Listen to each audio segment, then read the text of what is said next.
The allegations against former President Bill Clinton seem to have been swept under the rug over the last 2 decades, despite the fact that his sexual misconduct was allegedly quite widespread. Clinton was sued for sexual harassment over an episode that allegedly included dropping his trousers to wag his privates at a woman who held a $6.35 an hour clerical job. He settled out of court in that case for a reported $850,000. He was also accused of fondling a woman's breast after she asked for him for a job, of using law enforcement officers to solicit sex for him, and even that he got a former lover a job in state government. In a new book, The Clintons' War on Women, author and longtime political strategist Roger Stone, along with Richard Morrow, allege that Hillary Clinton has been using her positions of power to cover up for her husband's sexual misconduct. So, is the book a shocking expose of the Clinton dynasty, or another attack on America's most successful political woman? Earlier, we spoke with Roger Stone to address those questions and more. We started by asking him why, despite the mountains of evidence, the Clintons still have this seemingly untarnished image as women's rights advocates. It's not every day Hillary Clinton is in town, and a lot of excitement out here today. We're still in the primary, but who are you guys supporting today? Hillary! I'm all in for Hillary. I'm here to support her 100%. I'm here to support her. I'm a fan of Hillary. I've been to Hillary for years. Hillary was Secretary of State, and to say a Secretary of State could be our next president, people say she has a record on. Could you name the top 2 accomplishments that she had as Secretary of State? To be honest with you, I'm not too sure, but if I knew, I would definitely tell you.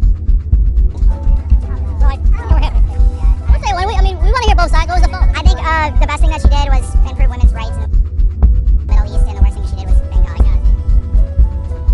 I thought she made a wonderful Secretary of State. 2 top accomplishments from Hillary Clinton. I think she, as Secretary of State, she did not fight Obama. I would say her being a lawyer, that's super hard to achieve. And then also being just the president's bodyguard as well. She was a senator from New York. What would you say are the top 2 accomplishments that she did during her time? A senator? I couldn't tell you. To be honest, I didn't pay attention in that great detail, but I assume that she did a really good job to clean up the system. Well, I'll be pretty honest with you. I didn't follow her very much when she was among those positions.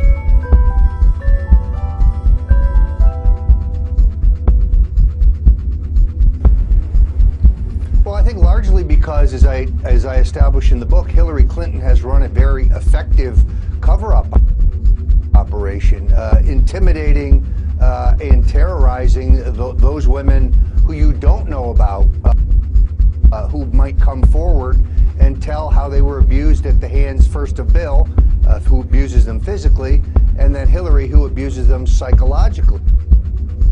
Put that together with a sympathetic mainstream media who has chosen to ignore these stories, even when they were written. So, for example, when Mike Isikoff at NBC, then at Newsweek, now at NBC, uncovered sexual misconduct by Bill Clinton, his editors resisted printing that. When Lisa Myers at NBC did her epic interview with Juanita Broaddrick, who describes in great detail being not only raped, but bitten by Bill Clinton in a really breathtaking interview. That interview was, for many months, suppressed by the brass at NBC before they ultimately showed it.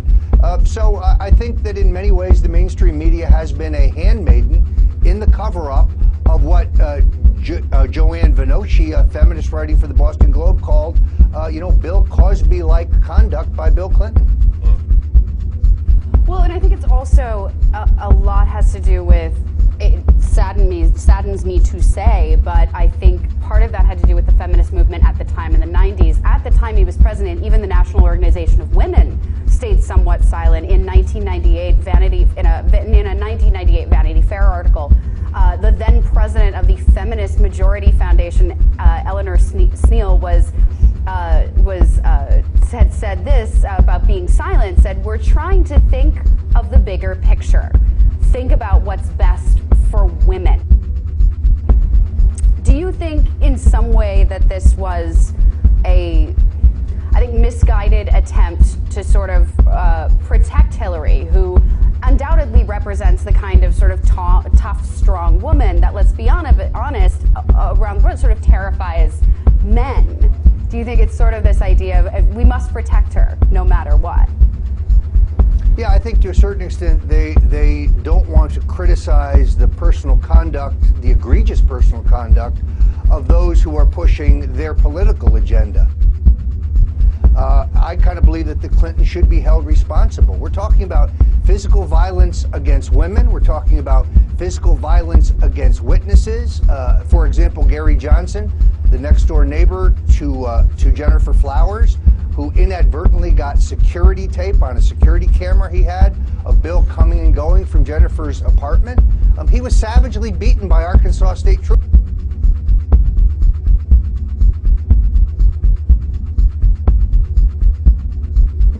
They beat him so badly they left him for dead, dislocated both of his elbows, both of his shoulders, lacerated his spleen, his kidney, his lungs, and left him for dead. These are strong-arm tactics that you might expect in Nazi Germany, but not here in the United States. So it's far worse than just rape, than just sexual misconduct. It's the terrorizing of women. Kathy Willey had her home broken into and ransacked, her windshield smashed, her tires slashed, her pet cat murdered, her children threatened. These are the kind of tactics that the private detectives that Hillary has retained and paid to cover up their exploits have employed. It's amazing, and it's shocking. Some pretty incredible, allegations. It can't be disputed that the women Bill Clinton had sexual relationships with have been raked over the coals, their lives ruined by a media that was very quick to side with the Clintons, which seems very unfair since Gary Hart was destroyed for having one liaison with one woman who had no professional relationship to him. Where does the double standard for Bill Clinton come from? It may stay. He's an establishment figure, despite the fact he's from Arkansas. I establish in the book that he was actually tossed out of Oxford, but because he raped a 19-year-old co-ed named Eileen Wellstone. He says he left Oxford because he was accepted at Yale Law School, but there's a one-year interregnum between his leaving Oxford and he goes to Yale. During that time period, according to Cord Meyer, Bill was working for the Central Intelligence Agency as an informant on anti-war groups. Remember, this is the height of the Vietnam War, anti-war groups in Europe. So in many ways, I think he has been protected by the political establishment and then protected by a media that is copacetic with his philosophical views.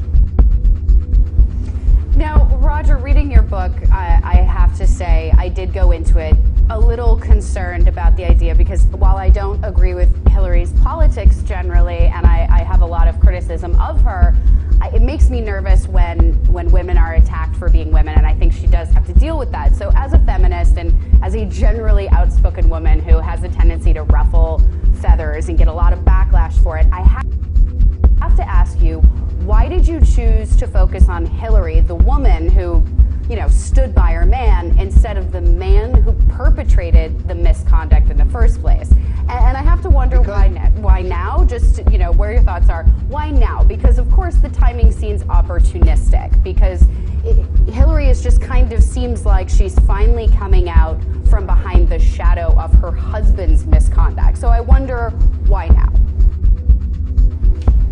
Well, because I don't think she's innocent in her husband's misconduct. First of all, she has full knowledge of what he is doing, and she's running the cover-up. She's the one who goes to the Arkansas private detective Ivan Duda during Clinton's governorship and says, "Get me a list of those. I'll take care of them." She's the one running the cover-up, and she's the one who now wants to be president. A book about Bill Clinton would be passé. His crimes are his crimes. They'd like us to believe that, he's just a kindly old grandfather with an eye for the ladies, kind of a rogue. And my book, as you know, is not about consensual sex. It's not about his girlfriends, mistresses, one-night stands. If I wrote that book, it would be an encyclopedia. You wouldn't be able to carry it. No, I have focused on the sexual abuse, and then more precisely, Hillary's role in the wall of lies regarding Bill's conduct and regarding their financial conduct, his sexual conduct, and the misuse of government. It's interesting that the majority of the women I interviewed who've been abused by Bill, they almost immediately got IRS audits. These are women of very modest means. There's nobody wealthy here. But they use the full force of the government, never mind these heavy-handed private detectives, to come down on these women. What kind of a feminist is Hillary if she's a party to that? And she's not only a party to it, she's running it, she's directing it.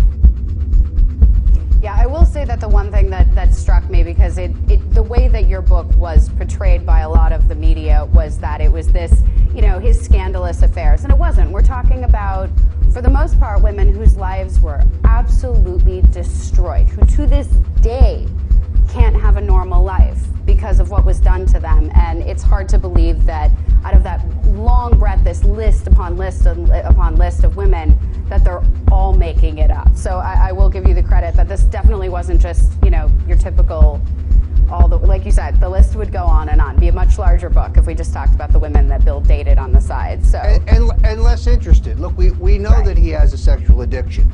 President Gerald Ford, the first time he met him, said, "You've got an addiction, you need a psychiatrist, you need professional help."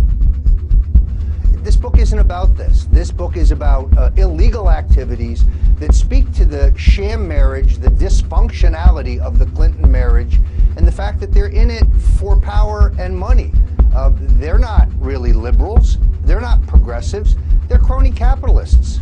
And of course, we recap the epic greed and the theft that's going on at the Clinton Foundation. We talk about Chelsea Clinton's role in that. She's not a child. She's an adult. She's legally responsible for the profiteering and bribes being passed through the Clinton Foundation. I think people need to see her as what she is, a co-conspirator. As always, Roger, thank you very much for coming on today. Always a pleasure to talk to you, and I hope to have you on again sometime soon. Glad to be here. Many thanks.